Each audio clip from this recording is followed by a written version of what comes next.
What's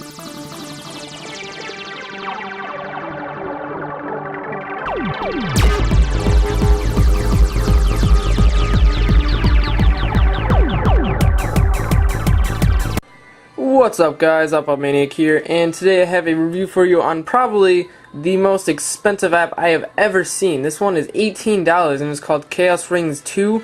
It's a pretty decent game. What it is a turn-based RPG, and here's the main menu. If you go into scenarios, you can skip around to different like cutscenes and basically levels. I haven't gotten very far in the game, but that's because this game is huge, and I was no way I was going to play this whole thing, especially because I didn't want to spoil anything for you guys, but that would take forever, and I would never get the review out to you guys. But here's the home screen. You can go to Start, and it's really easy to save your game, so I'm going to load it. You have the normal character, which is Darwin. You always have Darwin, and then you have Maria. At the beginning, you start out with someone else. I think it's, I don't even know what his name is, Elucid or something like that. And you end up killing him, apparently on accident. You were forced to, and yeah, you were forced to kill him, and you ended up gaining his Sophia, and what Sophia is a magic skill, and now you can use that along with your own Sophia, and Sophias you acquire throughout the game. So if you beat another creature, sometimes you'll gain their Sophia, which is really cool, because then you have an extra attack effect in the magic sense. But anyways, enough rambling. Here's the game. Wherever you touch, the joystick will appear, and you can start walking. You have these virtual worlds, and you walk through them, in between them, in these digitalized kind of empty spaces. I'll go back and show you that, but real quick, what these things are, you just touch them, and they give you random items in these little turny things. But here are these spaces between levels. It's kind of weird. You can, like this guy, Darwin, has the ability to jump between blocks with space in between. And up here is the character switch button. If you click that, you can switch to the lady, Marie. And she has the power to move certain blocks that are allowed to be moved. And up here you have basically the pause where you can save, go to your map, or camp out. And in the camp you can choose which Sophia or magic you use, choose the items you're carrying, and the equipment that you are using, and just mess around with the options. And from here you can go straight to scenarios and choose a different level. So if we go out of here, just walk around a bit and try and get in one battle so I can show you the review. You're kidding me? Okay, let's just skip all the cutscenes. Oh wow, whoa, that guy is huge. An old Orlando's Sophia. Okay, so this is a really strong boss kind of guy, which is good, because you guys will like this. Okay, so, because you know, the boss battles are fun. Break gauge, okay. Apparently I don't know what the break gauge is. But yeah, since that just showed up, let me tell you, this thing kills batteries like no other. I'm actually... my battery was at like 70 when I started this a couple minutes ago. That is just insane. But again, my battery is really weird. It goes back and forth, so that's unreliable, but still, this game destroys your battery. Now, this will tell us what break gauge is. Shows the status of your battle and is affected by actions. Okay. Alright, cool, cool. Okay. Okay. Okay, come on, let's get to the battle. Okay, so what you can do is from the beginning you can choose solo or pair, and you'd think, yeah, I'd always choose pair, right? No, because solo you both attack individually, you and your partner, so you get 2 attacks, but they're both weaker attacks than pairing it up. But if you pair up, when someone attacks you, they hit you both at the same time, no matter what. You don't need 2 different characters to hit you, only one. And by the way, you can attack. You can have up to 3 enemies. I think it may even be more, but that's just the max I've got to. So right now, let's go to pair. Show you what that looks like, and I'll attack this guy. Level 3 only. That's not too bad. And down here, as you can see, is your health. This is your magic. Hit the health and magic of the other, my other character. Wow, as you can see, that just destroyed just that girl, but it missed the guy.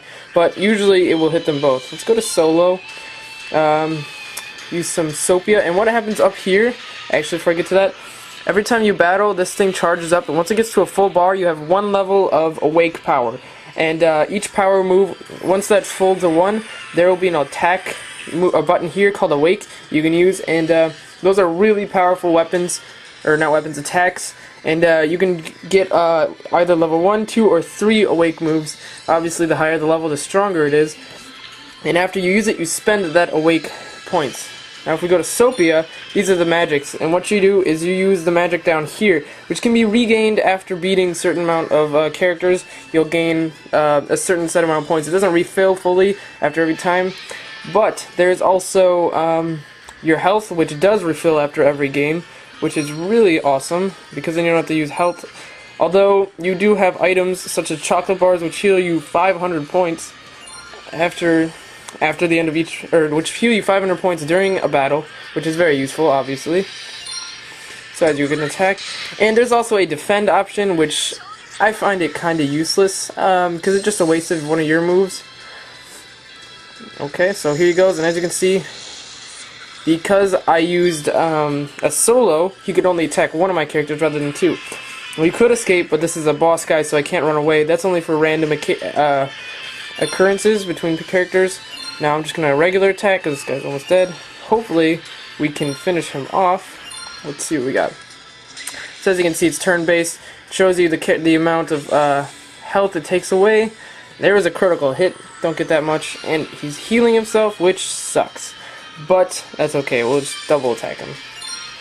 Finish him off. Oh, double Soapy. I've never used this. How about two break? Okay. So here's a new thing. Never used double Soapia, but it's really cool. It's really fun. I haven't played Final Fantasy, but from what my friends have told me, I think it's kind of like that. I'm not exactly positive, so don't hold me to it, but that's what it seems like.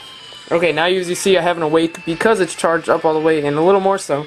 So I'll click Awake, and you get the this is the Executioner. It's a really strong move, so I'm going to use that and attack this guy. And this will most definitely kill him, I believe.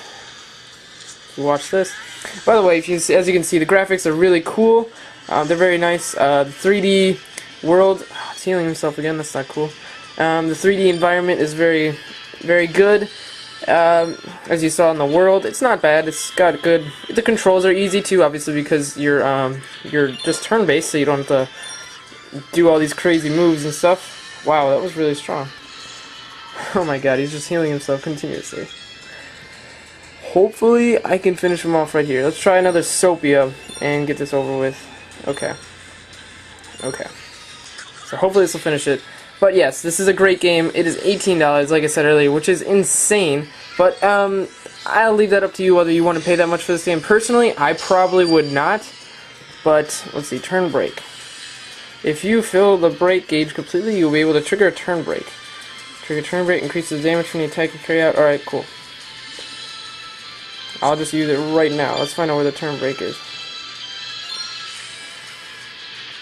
Oh, and we can use another Awake move. Right there. Well, it didn't ask me to use turn break, but anyways. Finish him off. Hopefully, there's a lot of cutscenes, and what's really funny about this game is it's created in Japan, and it does have English subtitles. You can choose what language you want, but all the characters speak Japanese, so it's really funny. You can't really understand them, and they just sound all high-pitched and quick. No stereotypes to be meant there. That's just how it sounds. And after every battle, you gain experience in SP, and SP, I believe, goes back to your MP, which is used for magic. You get leveled up, and 330 ounces, I believe that's gold, and you use that to buy different weapons. So that's pretty much the whole game. You just go through it, you walk around with your characters, and it's fun. You build up your character. If you're into RPGs and strategy-based games, you definitely will love this game. It's huge. It will last you a very long time, and it is fun, but it is also very expensive. So I don't know. It's a great game. I give it a 4.5 out of 5, but I'll leave it up to you whether you're willing to pay $18. Hope you guys enjoyed this review, and I will see you in the next one.